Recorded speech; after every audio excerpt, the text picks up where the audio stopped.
Next speaker is Boris Fritz.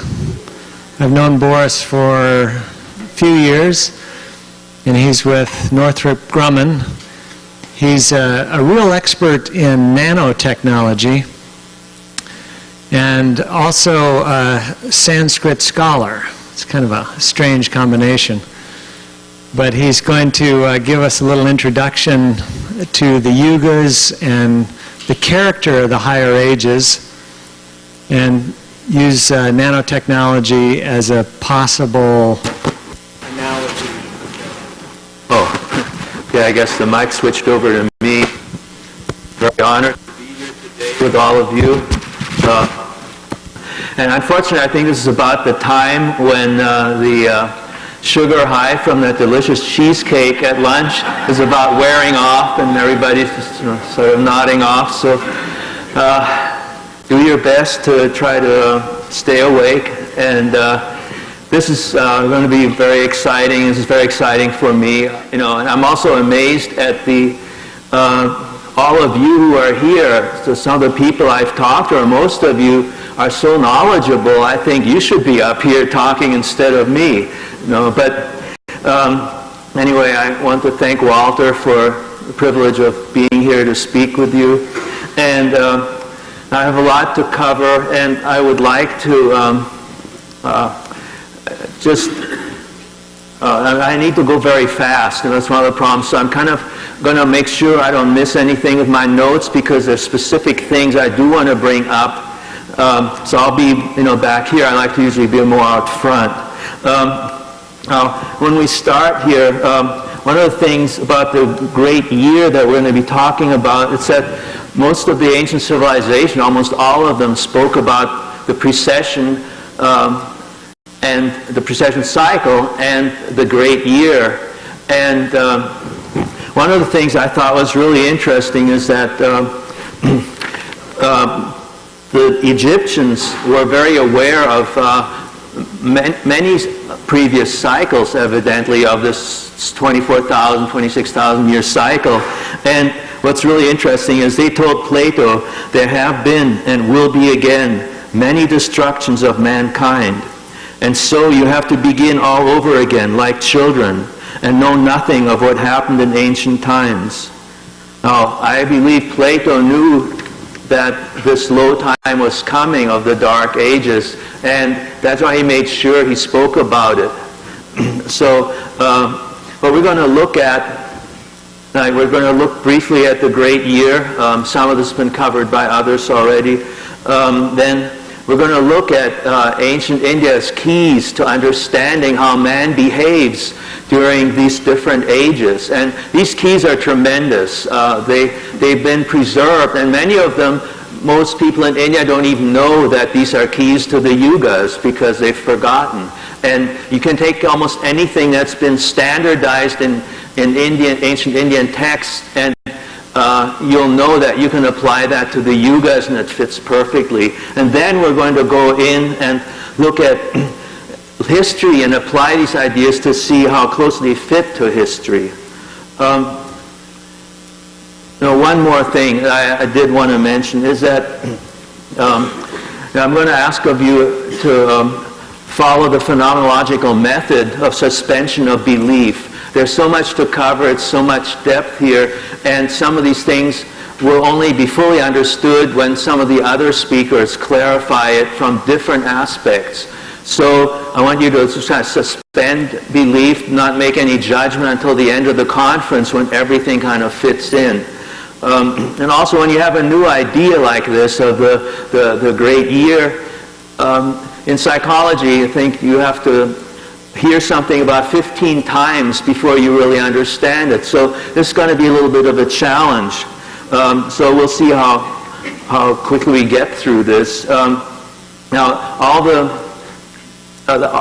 world is based on cycles, and everyone is living by these cycles. And first one is the spin of the Earth during the day.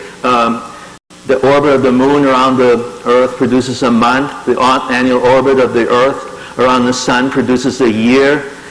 But what about a larger cycle? In our in modern times, we don't have a larger cycle that we follow. We've forgotten, and the sun also moves in different ways around the galaxy.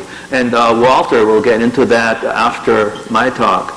Now we look at the Western calendar based on, when Jesus was born. It's linear. We look at the Hebrew calendar from Genesis. That's linear. The Islamic one of Muhammad, Hijra, is linear.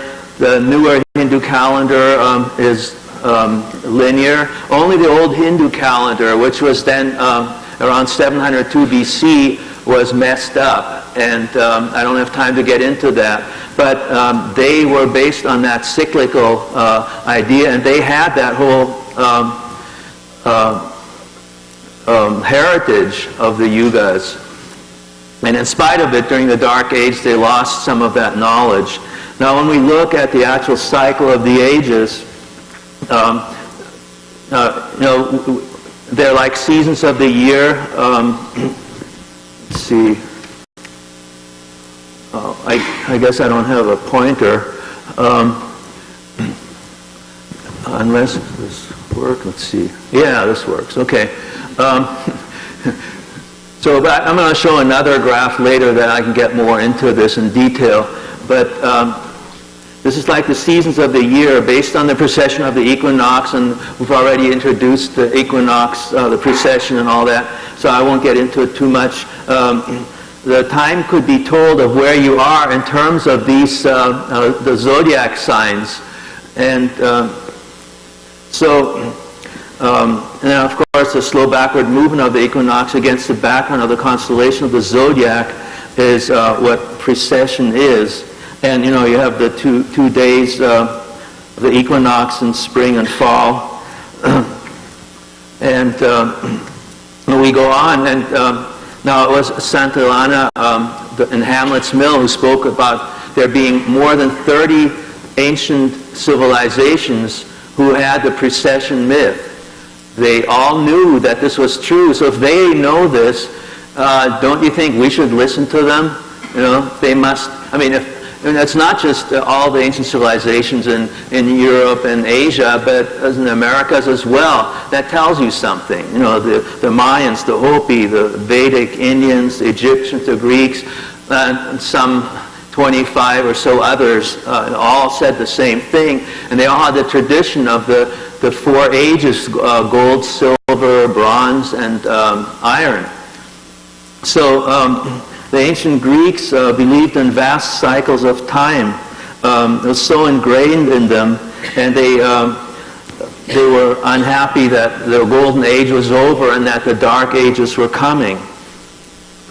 Now, and in India, what we see is that the cyclical nature of the yugas, as they call them, the yugas are the ages, the 24,000-year ages. One yuga, is the complete circle of the ages, and this has been so well preserved there that we can learn a lot from them.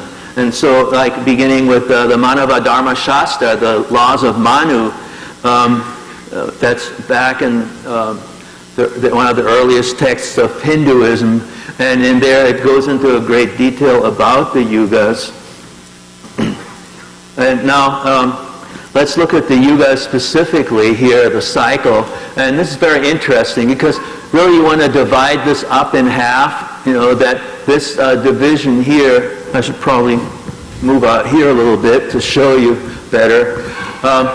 This is 12,000 years going like descending, then 12,000 years ascending. And here, what you have is you have 4,800 years of descending golden age. Then you have the 3,600 years of the silver, 2,400 of the bronze, 1,200 of the iron age. Then you have ascending, 1,200 ascending bronze, 3,600 here, and 4,800 here. Now these transition periods are, historically there's a transition from one age to another. So when you're descending here, you have 400 years of transition to the silver age. Then there's a 300-year transition into the silver age. then an exit 300 years transition into the bronze, and then 200 into here. So you have these adjustments, you know, that we're dealing with, and we'll look at some of those historically as well. And now one of the most exciting things is that Paramahansa Yogananda, the autobiography of a yogi, many of you have heard of him. His guru or teacher, Swami Sri Yukteswar, for the first time really clarified historically how the cycle links to history. And I don't have time to get into it, but he said that, if we go back to the previous chart, that 702 BC, historically, it was the end of the Mahabharata, and King Yudhishthira giving up his throne and going to the Himalayas with the wise men, and King Parikshit, his grandson, taking over, and he didn't want to tell anybody we're entering the Iron Age. That was really a negative thing. So they lost track of the calendar at this point, at 702 BC. So that's the magic thing that ties us back into history. So, now I also want to mention that Taramata, who is one of Paramahansa Yogananda's disciples, she wrote a number of articles back in the 1930s on the yugas, which are tremendous. She had tremendous insight into this, and I'm going to use some of her ideas in this talk. And so we owe a lot to her, and it was never printed in book form. So let's look at the actual yugas here. And now, in this case, the caste system, you think, what does that have to do with the yugas? Well, the point is that the Shudras, servants, that's the lowest caste, really corresponds to the Kali Yuga, the Iron Age. And that's the age of servants, laborers, when people had to work with their hands to make a living. You know, look at us nowadays. How many of us work in the farms on the earth? You know, we're all city dwellers. Things have changed. We're in the Bronze Age. And so in those days, it's servants, laborers, and slaves. Slavery is part of the Dark Age. Then we go on to the Vaishyas.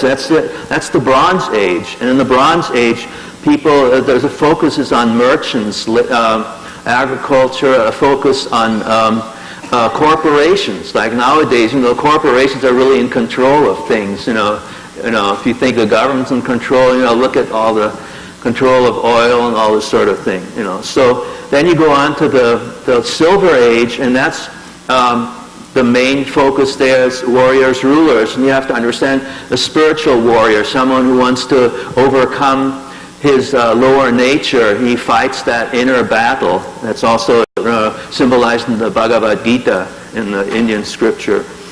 Then you go on, the Golden Age is the age of the priests, sages, the people, you know, the average person then will have actual perception of God. And now we look at the next little key, which is the gunas, the qualities of man. Tamas, darkness, inertia, that's part of the Iron Age. When people don't make an effort, like many people live, like most people in serfdom and things in the Middle Ages and the Dark Ages, they never traveled, never went anywhere. Then you come to rajas, passion, activity is when you get into the Bronze Age. All this energy starts flowing in. And then the Silver Age, also more energy, but it doesn't have the darkness that's mixed in the Bronze Age, you know. And then in the Silver and the Golden Age, you move up to Sattva, peace, enlightenment. Those are the three gunas, and they're active in all the four ages to some degree. But of course, they're primarily, you know, one or the other is ruling in each of these. And we move on to the six systems in Indian philosophy. Now, most people think, what does that have to do with the four ages? Well, it has a lot to do with it. Nyaya, logic, is the idea of fundamentalism, literal interpretation of things. Is that, you know, like the two religions that came out of the Iron Age, Christianity and Islam, had to focus a lot on logic, fundamental, literal interpretation of things. And because that's all people could understand in that age. course, all religions give much deeper aspects too for people, but they have to focus on these things so people can relate to them. And then we move on to Vaisheshika, which is a focus on science, outer exploration, and that's the Bronze Age. Then we move up to Sankhya Yoga, this techniques of spiritual development, which is the normal state of mind in the Silver Age. Then we move up to Purvamimamsa Vedanta. Most of you have heard of Vedanta and not the other, so I can't get into that now, but here we're talking about the Golden Age direct perception of God, the unity view of Vedanta, all is one, all is God. And then the next step, we move forward to Patanjali's Yoga Sutras, the Eightfold Path. And you wonder, what does that have to do with the Yugas? Well, in the Dark Age, the Kali Yuga, the focus is on the first two principles, yama and niyama, moral conduct and religious observances. You know, you believe in the proper things and you follow the right religious observances and you'll go to heaven. That's the focus, because that's what people can understand in the Iron Age. Then you move on to the Dwapara Yuga, the Bronze Age, and here we talk about yoga postures, pranayama, the control of the subtle life currents. And think about it, right now, it's documented that some 18 million people in the U.S. alone are practicing yoga or some form of meditation regularly. 18 million people in the U.S. You know, think about it. I started into meditation like over 40 years ago. That time I was a weirdo. You know, people just thought, oh, that's strange. You know, now, I mean, my daughter, most of her friends, I was surprised, practice some form of like yoga postures, that sort of thing, you know. So life has changed. And then we move on. The average way of life of the people in the Silver Age, Treta Yuga, is pratyahara, that's withdrawal of the senses from external objects, going within to have direct perception of God, and dharana, deep concentration within. And that's normal for the people in that age. They can go into that at will. And in the Golden Age, dhyana, true meditation, samadhi, the direct perception of God to a greater or lesser degree. Then one of the other keys, this is really amazing to me, is the four grand illusions that cover spirit, the oneness of spirit. And these show the maximum attainment of man in each of these yugas. And I don't have time to go into more detail on this, but when you think of the Iron Age, you look at Anu, Adam, where in the Dark Age, all that's real is the physical world. That's all they can understand, so to say. And that's why also atheism, you know, can only happen in this bottom part of the age, and atheism will completely disappear, you know, probably within the next few hundred years. Desha, space, is the highest attainment in the Bronze Age. And yeah, first of all, what we've noticed in our Bronze Age is that people already, with physics, we already know that physical matter is not what it seems. The atom is empty. There's, you know, and what there is considered vibration, basically. So we're already at that point, but it means something else too. Conquest of space in the Bronze Age means that, you know, we can travel and cover great distances, not with our senses as well, like the telegraph and telephone, distance. You know, we can hear from a distance, we can see from a distance with television. So all these distances are being, you know, annihilated in this age, and by the end of the Bronze Age, we'll be able to travel to the stars. That's what this, you know, is the understanding. And when you look at some of the ancient scriptures, Mahabharata, Ramayana, and some of the others, they talk about flying machines and things as being common in those higher ages. Then you move on, Kala, time in the Treta, the Silver Age. That's when we conquer time. And I'll tell you a little more about that later. And then finally in the Golden Age, we understand vibration, an Om, the very nature of God's creation. So, and this is just a chart you can look at later that puts it all into perspective from what each one of these is in each of the ages. Now, lastly, one of the interesting things to me is that, you know, what is this evolution happening within man? In 1901, just at the past the transition, your transition into the Bronze Age, Buke, a Canadian doctor, head of a mental hospital and a close friend of Walt Whitman, had an experience of cosmic consciousness, and it changed his life. And he began to look, and noticed that there are many people, throughout history had this experience, and not just Jesus or Buddha, but also like great kings like Akbar, the great king in India, who had experience of cosmic consciousness when he was 30 years old, and then some of the great poets like Wordsworth. So you notice that this was increasing tremendously, the amount of people having these experiences. So he wrote this book called Cosmic Consciousness, which is still a classic, and if you haven't read it, it's really worth looking at. And the other thing I want to mention is that when we go into history and analyze it, in each age there's some enlightened being that comes at the beginning of each of these ages to infuse us with the power and energy to take us to the next age. Because by itself, especially in the downgoing age, it's very hard for man to resist that fall. And in the ascending age, especially coming out of the dark age, very difficult. So now we're going to look at the 4 ages, and we're going to start in the descending Bronze Age. I want to cover the higher ones later so you'll understand them better. And to make it familiar, we look at Western civilization. Now, in the descending Bronze Age that we look at first, look at before the Greeks, there was the Minoan civilization in Crete. And what's amazing, they were traders. They were doing things that was common to the previous Bronze Age, which was trading, merchants, that sort of thing. But what was amazing is that they had, in their palace at Knossos, they had plumbing. They had actually flushing toilets, and that kind of disappeared there in the Dark Ages. I'll get into that more. And then the early Greeks, before Plato and Aristotle, there's like the early period, 900, 800, 700 BC, they're the Mycenaean Greeks, and their script was linear B. Now, how often have you heard of a culture losing its ability to read their own language? Now, that's phenomenal. These people could no longer read linear B. That was their language, their script. They lost the ability to read. That's what happens in a descending age. Now when we get next to the actual descending Iron Age, 702 BC, remember that was the age when Sri Yukteswar said that was the descending cycle.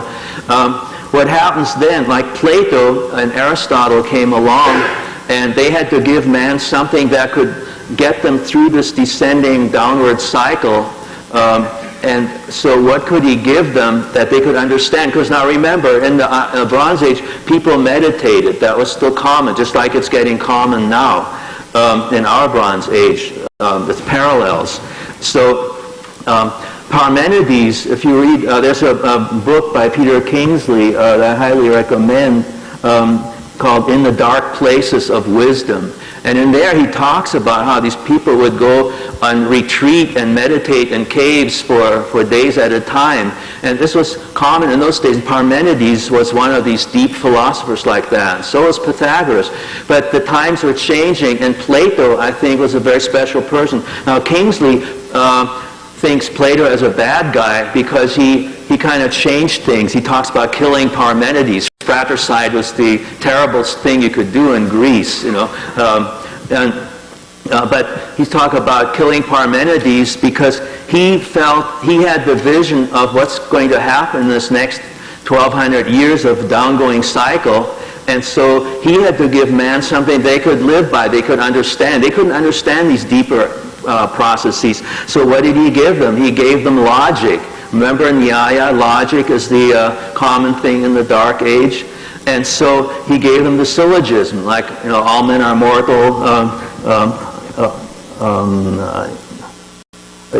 Socrates is a man, therefore Socrates is immortal, And my favorite syllogism, all things are relative, some relatives are things, my relatives took all my things, So anyway, but seriously, Was Plato the bad guy? No, because, first of all, remember I talked about cosmic consciousness, those special people that bring things for an age. You look at Plato, everybody knows who he is after 2,000 years.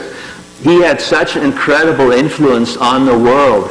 Do you know that this person must have had some form of cosmic consciousness and depth, and he gave the people for the Iron Age something they could understand. He taught them logical thinking because they could no longer meditate, And then we come to the next age of Jesus, comes along about halfway down towards the rock bottom of the descending cycle, and you know how some of the Jews, the Pharisees and things and scribes are saying, about the Sabbath, and he corrects them. Sabbath was made for man, not for the man for the Sabbath. Meaning, this literal interpretation, that's the Kali Yuga, the dark age, and you want to go beyond that. Jesus wanted to lift us to the next level, and what do, you bring the Bronze Age Rajasic energy into the dark age, and only an enlightened being can do that at the bottom of the age, of this age. So he taught man to be good, and that helped him to create hospitals and to help other people, and along with some other deeper things that were there as well. But this is what's important. He had to make also a focus on moral behavior, because moral conduct is what people understand in the Iron Age. So then we actually get down to 500 AD. By then, Rome is gone. All the ancient civilizations we know of have disappeared. People didn't know about their languages. The mounds and all things had to be rediscovered, and in our Bronze Age with archaeology, which is a Bronze Age kind of thing. You have archaeology with kings back in Nebuchadnezzar time and things, but then you don't have it anymore in the Dark Age. Nobody looks at this stuff anymore. And then, now at the bottom of the site, we've gone down 12,000 years to rock bottom. Now we come to 12,000 years going up, but now we're starting with the 12,000 ascending Kali Yuga, or Iron Age. And here, like plague is widespread, lack of sanitation, and lack of sanitation is a real thing. Like, remember I told you about back in the Bronze Age, the Palace of Knossos? Well, imagine this. In the Dark Age, the castles had no toilets. And to give you an example, Frederick Barbarossa, Holy Roman Empire in the Middle Ages, he had some of the princess nobility together in his castle, and the floorboards collapsed, and the people drowned in the cesspool that was underneath of all the human manure that had accumulated over decades. Can you imagine the stench in the castles? Because there are no toilets. And then you imagine like cities like Paris and other cities that actually had, I've seen the historical records of how many cartloads it took to clear a street of human manure, which had become impassable because people would just throw their toilet waste into the street, and it just gradually built out. And so women had these big clog shoes that they wore stepping out of carriages so they wouldn't sink ankle deep in human manure. That's the Dark Ages, and so, and then, remember, I told you about Knossos in Crete in the previous Bronze Age, how they had plumbing, piping, they had flushing toilets. You see the same thing in Indus Valley in ancient India, all plumbing upstairs, and these, like the Palace of Knossos, I mean, they had 4 stories high, over 5-acre palace. But when do we see flushing toilets again? We don't see them until 1777 when Alexander Cummings invents the first flushing water closet. 1777, that's in that 200-year transition of the Bronze Age. So, and also lifespan was down to 30 years for people. They didn't wash because they felt it was unhealthy. So anyway, now in this ascending Iron Age, what happens next? We desperately need someone to come and raise the energy, get people moving, because remember tamas, the quality of sloth, inertia. So Muhammad comes along, and he had to bring like a very special message to people at that rock bottom area. Of course, he had to deal with a lot of things like moral conduct and keep it simple. There is no God but Allah, and Muhammad is prophet. You believe that and you're saved. Now, of course, he had the Sufis, mysticism. He had all the other things too, but at least for the common man, they had something. And he infused so much energy into the Arabs, tribes there that had hardly any civilization at that time. Within 50 years, they conquered the whole ancient world. Imagine that, 50 years at that time. So, and that meant also outer exploration, like learning from the Greeks, Plato and Aristotle, learning from India, the number 0, and China, the compass. So it's just phenomenal what happened there. And that's a tribute to Muhammad, to do that. And of course, you can see all the negative, the dark part of it too, because this is an age of tamas, of inertia and darkness. But now we come back up a little bit. We're going to go further in the ascending Iron Age. We look at the calendar. What happened to the calendar?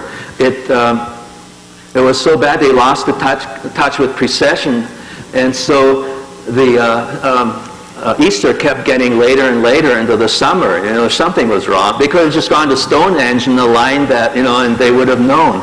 But they didn't, Who would have thought of that, And then Charlemagne comes along, 800, first Holy Roman Emperor after the fall of Rome, and he couldn't even write. He learned a little bit at the end of his life, but, imagine that how most people were illiterate, and scholasticism. Remember, Nyaya, logic is the literal interpretation, all that. That's what scholasticism was based on. And then, now, kind of hold on to your hats, because now comes the Iron Age transition into the Bronze Age. What happens there? You have 5 major events happening simultaneously, and I can't spend too much time on it. I wish I could, but you have Renaissance humanism, which did some tremendous things that talked, instead of scholasticism, the humanism made a big change. The great chain of being, which was the idea that everyone has their place in life, but it was limiting because you couldn't change your station in life. And to rebel was to rebel against God's plan. And now for the first time, we have insurance companies that say, hey, this act of God, something happens to you, well, you can change it. That was a completely new concept. And now we go on, discovery of the New World, of course, with Columbus. And within 26 years of Columbus discovering America, Magellan has already, gone around the whole globe. Incredible energy infusing now from, remember, Rajas is the energizing aspect of the Bronze Age starting to come in. And the invention of the printing press. Within, you have an increase from 1500 to 1600, you have an increase of literacy by 400%. Protestant Reformation, Martin Luther, 1521. Within 50 years of Martin Luther, over half of Europe was Protestant. Now that's, look at the energy there. And the worst part of it are the wars of religion, 30 Years' War and all that. In some places, 1/3 of the population was wiped out because people could not stand each other's difference in religion. It was so bad, this intolerance. And so in the Bronze Age, people have to respect each other because this religion will not anymore be based on fundamentalist ideas or literal interpretation. People want an experience of God rather than just believing in a text. They want to experience it. So that's where the tolerance of religion comes into play. Whereas at that time, they couldn't handle it. And so they were forced by the sword to become tolerant. Otherwise, they would have just killed each other off. So then scientific revolution comes, and all these things happening, like Tycho Brahe with his observatory, the experimental method, Isaac Newton, all this stuff is happening. Then we come to the 200-year transition of the Dwapara Yuga after the 100-year transition, of the Dark Age, and then things really explode. Remember, science is by Sheshika as the Bronze Age, and the difference here is that in the Iron Age, you can get really sophisticated architecture, you can get good mechanical devices, but there's no understanding of electricity, of magnetism, of inner forces at all. And so now this is beginning to happen. And of course, outer exploration, we talked about that a little bit. I'll get like the age of merchant agriculture, business, corporations start to take over. Adam Smith's Wealth of Nations is written. Then the French Enlightenment comes along, and they talk about accountable government, free press, right to vote, equality under the law. You know, and then comes, because of all this, comes the end of slavery. Slavery can't exist in this new age. And so by 1833, slavery was abolished by French and British colonies. Emperor Alexander II freed 23 million serfs in Russia in 1861. 2 years later, Lincoln abolished slavery in the U.S. And China took a little longer, 1910, to abolish slavery. Then conquest of space. Remember, Desha, space is the next of the four principles or illusions of God. And so now we're beginning to overcome distances, telegraph, telephone. The Industrial Revolution is coming. And then in the Kali Yuga, these dark concepts that are kind of carried over, it's still mixed up with us. So we have all this energy and we have all this darkness mixed with it, so kind of like stirring up mud, and we're living in that and having to deal with it. And so what happens is that you practically have to start meditating to make it in this world, you know. So like Marxism has to go because of it's based on atheistic materialism. You know? So people feel that pressure, they don't want to let go. Now I want to give an example, like when you're fully in the Bronze Age, if a person, like a certain enlightened being comes to bring us to the next age, how does he do that? One good example, we talked about Sri Yukteswar being teacher of Paramahansa Yogananda. Well, he sent Paramahansa Yogananda to the West to bring science of Kriya Yoga, which was a technique which was common in the higher ages. I have texts I can tell you about that you can look up in Taoism, in Tibetan Buddhism, and even in the Old Testament that talk about Kriya Yoga. But remember that in our age, yoga posture and control of life currents is kind of the thing. So first, Paramahansa Yogananda, as a good example, he said, okay, if we're going to get people adjusted to the Dvapara Yuga as quickly as possible, the energization exercises that he has adjust us to the power of this age, because people are going crazy with this energy. People and other people are drinking coffee to try to make up for it when they don't feel the energy. It's like it's tough, and so the energization exercises bring in cosmic energy, kind of like recharging a battery, and adapts us to this energy. And it's also a technique that lifts us, to any level. But then also Kriya Yoga itself brings us to the Silver Age, because these inner techniques of spiritual development are common in the Silver Age. And pratyahara, the drawing of the senses, circulating the light in the spine to draw the energy within for direct perception of God. So now one of my favorite topics, what kind of technology are we seeing? Well, in the next 30 years or so, we're going to see foglets. One of my friends, Josh Hall, tremendous guy, he came up with this idea of the foglets. And imagine a screen, television screen, the pixels that make up the image. You can't see the pixels. Imagine that these foglets are a little bit smaller than those pixels. And then imagine having all these, they all hook together and they're pre-programmed to certain things that you want them to do. And they're on your floor. They're all over your floor. And they can take any consistency, so it can feel like a soft carpet or it can feel like a hardwood floor. Then let's say he says, oh, it's time I'm having people over, so I want this room, my bedroom, now to be my living room. Suddenly the foglets of your bed that make up your bed dissolve and form into chairs and sofas, and all these other foglets that you need start to assemble in different ways, so you have a regular living room. So people would no longer have numerous rooms in the house, because they would just, you need one room and you transform it into whatever you want. But now comes interesting, what if your friend from Australia calls you? Well, these foglets start to form around your head into a perfect image of your friend's room in Australia. And so as you talk to him, what happens is that all the furniture in your room starts to adapt to the furniture in your friend's room, so you can walk over and sit down on his couch or on his chair. Then the fog gets formed into your friend, you know, and you can go up, shake his hand, and if the hands feel soft like a normal hand, and you know, it's phenomenal. Pretty soon you don't know what's real, what's not real anymore. And then later on, of course, you know, your cars just form, and when you're done with your car, you come home, it dissolves, you know, and if you go on vacation, just dissolve your house, you know. And now the point I'm saying, this is something they're going to see in one way or another in the next 30 to 50 years. So my point is that what about the higher ages? Why aren't we finding all these incredible technologies? Well, we're already seeing that we are not going to have any more waste. You know, when you're done with something, it's gone. And Ray Hoagland made a good point that when you're in these higher ages,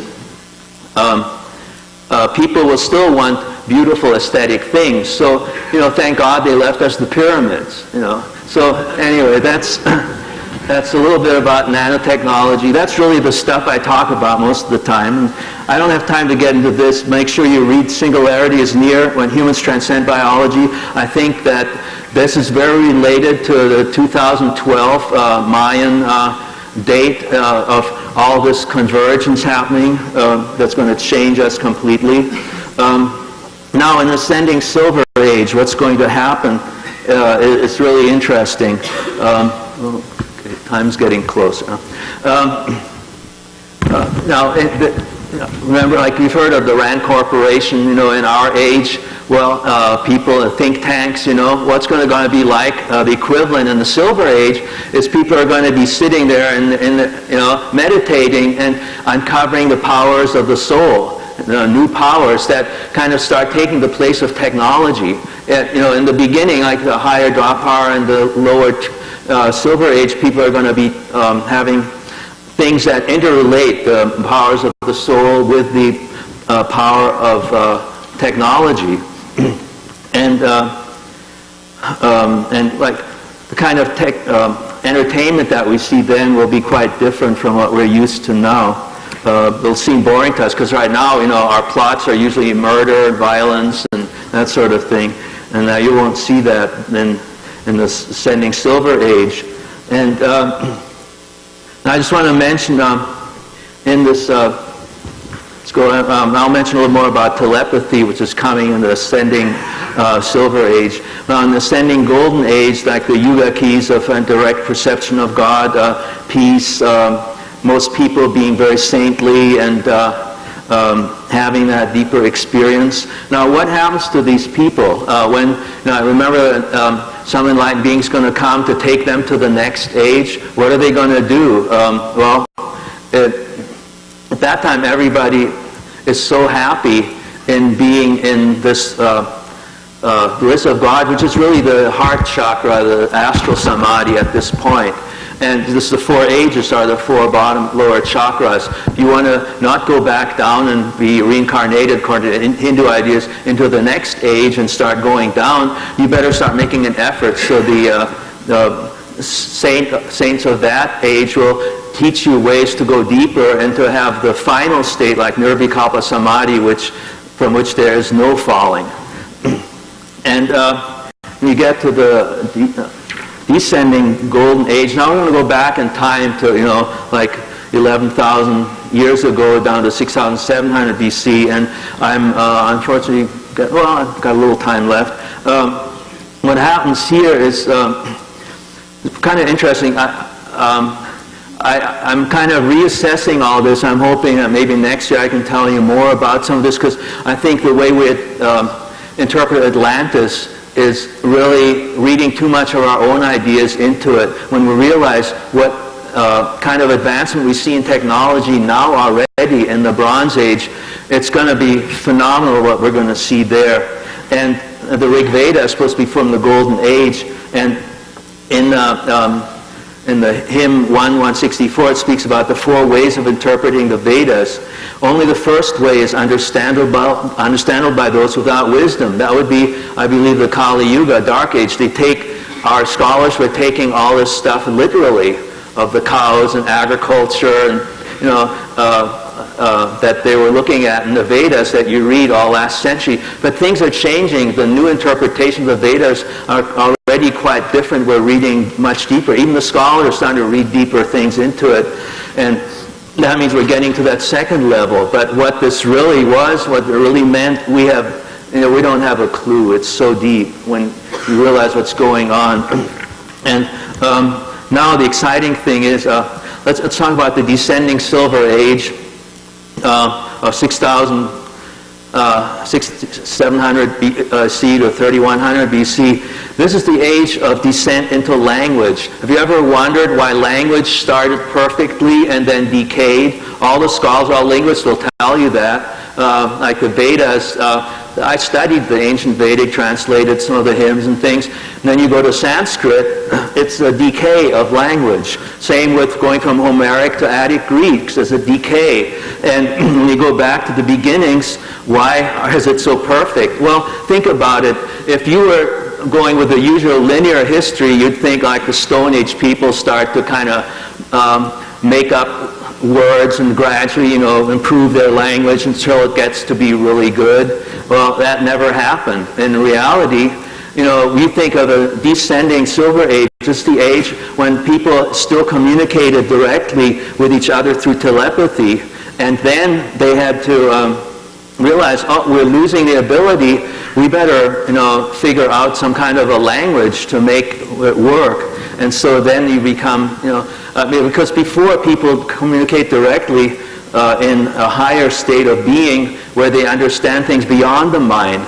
So I mentioned Eckhart Tolle earlier, where he thought, when you can stop thinking and be in the spirit, that's where God, all the creation, the way it works, is not through mental and language things. That doesn't even come close.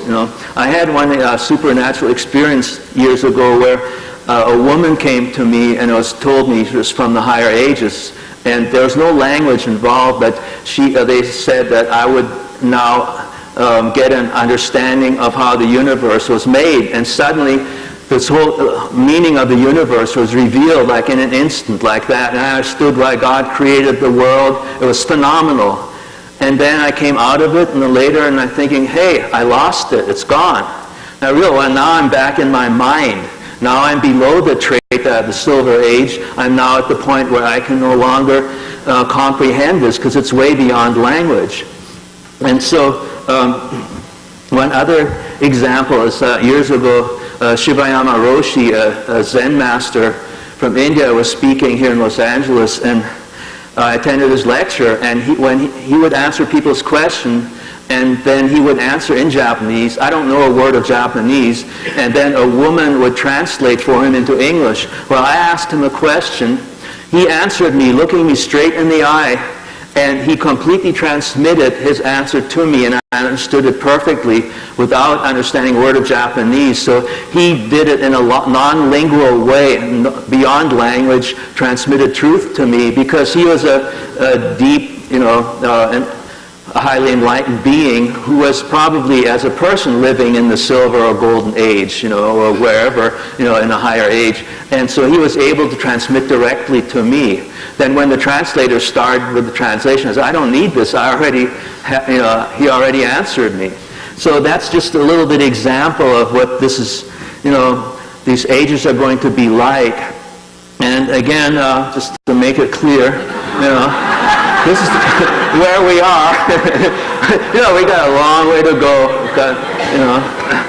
And now I think at this point it's also appropriate, where are the higher age, what are the remains, what are we finding, why is it taking so long? We have to rise in understanding to see what kind of things we can find from the higher ages, as well as just doing archaeology. And so I want to end with a final quote. Our revels are now ended. These our actors are melted into air, into thin air. And like the basis fabric of this vision, the cloud-capped towers, the gorgeous palaces, the solemn temples shall dissolve.